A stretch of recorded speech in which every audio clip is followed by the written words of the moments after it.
Humans का evolution होता है क्वाड्रुप्लेग्स से लेके हम सडनली शिफ्ट होते हैं बायपेडल लोकोमोशन में। होमिनॉइड्स से हम लोग होमिनिड्स बनते हैं and the story goes on. Good morning, good afternoon, good evening friends. Kevin Lopez from personal tutor, standard 11th history का चैप्टर हम पढ़ रहे हैं।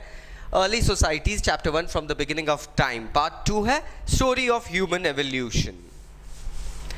अब सिंस वी नो कि फर्स्ट ह्यूमनॉइड्स जो एग्जिस्टेंस में आए थे, दे started the development from 5.6 million years ago, and it was only until 160,000 years ago that the modern humans came into existence. अब ये बात बहुत ही अजीब सी लग रही है। इतने टाइम, इतना लंबा सफ़र हम देख सकते हैं करना पड़ा। लगभग 5 मिलियन ईयर्स लग गए ह्यूमनॉइड्स को उस फॉर्म से लेके एक प्रेजेंट मॉडर्न मैन के फॉर्म में इमर्ज होने में। अब यहाँ पे हमें समझना पड़ेगा कि साइंटिस्ट्स ने किस तरीके से ये बाइफर्केशन निकाला। तो लेट्स अंडरस्टैंड, जितने होमिनिड्स आए हैं, हम लोग जो हैं, they belong to Hominidae family. Hominidae family को ये लोग बिलोंग करते हैं। होमिनिडे फैमिली के अंदर भी इनको जीनस में डिवाइड किया गया है, जिसमें सबसे ज़्यादा इंपॉर्टेंट दो थे। First was Australopithecus and the second was Homo. अब इन दोनों कैटेगरीज में, इन दोनों जीनस में मेन डिफरेंसेस जो देखे गए थे वो थे ब्रेन, जॉ बोन जो होती है, ब्रेन का साइज जो होता है, टीथ का फॉर्मेशन जो होता है, एंड बोन फॉर्मेशन भी कहीं ना कहीं इसमें एग्रीएबल है कि कुछ डिफरेंस रखता था। इन नेम्स को अक्सर साइंटिस्ट ने, क्योंकि स्टडीज काफ़ी पहले शुरू हो गई थी, तो नेम्स जो दिए गए थे इनको ये ग्रीक और लैटिन बेसिस के नेम्स दिए गए थे।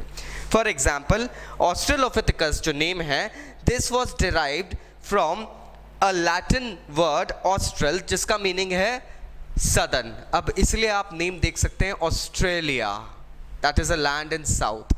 तो austral that means southern, and a Greek word that is pithecus, दैट इज ape. So Australopithecus is an amalgamation of a Latin and Greek words, and they together go ahead and provide a meaning of southern ape. वहीं पे अगर हम देखें तो होमो जो word है वो लैटिन वर्ड है फॉर अ मैन।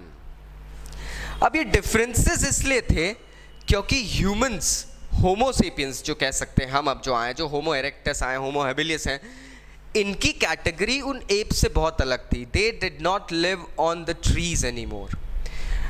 हम बात करते हैं ऑस्ट्रेलोपिथेकस और होमोस की, तो यहाँ पे हमें चेंजेस ये दिखते हैं क्योंकि ये लोग मेजरली ट्री ड्वेलर्स थे।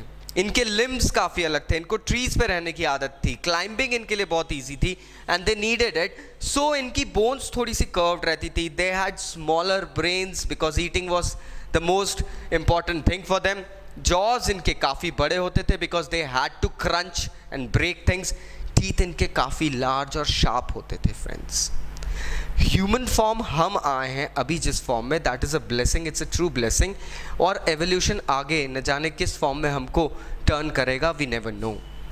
तो लैटिन में जब होमो कैटेगरी देखी गई तो इसके अंदर भी डिफरेंट कैटेगरीज आने लगी थी। फर्स्ट वॉज होमो हेबिलियस, डिवाइड करा था द टूल मेकर मैन। पहला ऐसा जीनस डेवलप हुआ था जो कि टूल्स का यूज करने लगा था टू डू समथिंग।